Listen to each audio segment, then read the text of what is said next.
So I was doing my yearly rewatch of Friends, and I'd gotten up to season 10, and it was the episode where Rachel and Joey Pash. Joey. It's so wrong, it's right. Everyone was wearing these really large, chunky necklaces. It was great. I was having a good time. It was like putting on, an old coat. And that's when it happened. That's when I saw it. What is that? What is it? Can we stop? And then it happened again. And again. I don't remember that being there. It doesn't make any sense. People can see right in. Why would there be a gaping hole in Joey's wall? It's a great question, and the answer is ratios.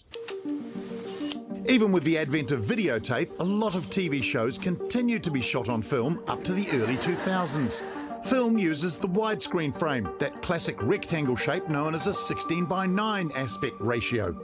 But to fit the standard square-shaped TVs of the time, the frame would get cropped after filming. Fast forward 20 years, and old TV shows are getting formatted for the likes of Netflix and our new widescreen TVs. All that discarded screen real estate is now needed. And so things that were never meant to appear on screen, like a gaping hole to accommodate a camera, How did I miss that? sometimes slip through the reformatting process. That's why in this scene from Buffy the Vampire Slayer, you can clearly see the camera crew.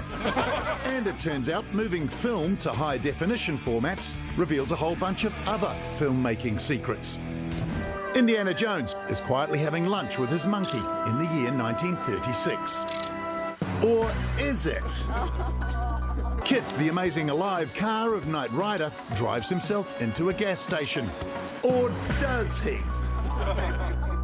Or are these actors' marks? Or are these bits of black card blocking reflections from the studio lights? Is everything a lie? Yes, it is. Oh. But even though new horrors are laid bare, just remember this. All of our old favourites have new things for us to enjoy.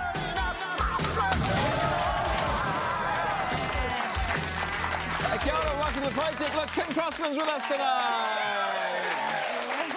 I love spotting these things. Last night we were watching a movie and there was a conversation between two characters, and every time they cut back to this character, collar was out, and then the next one collar was out, and the next one collar was in. And I said to Mika, "Did you see that?" And she's like, "No." So I said, "We've got to rewind it and watch it again." So we rewound it and watched it. And do you think your wife enjoyed that? I don't know. What is a sharp intake of breath with tapping fingers? What's that?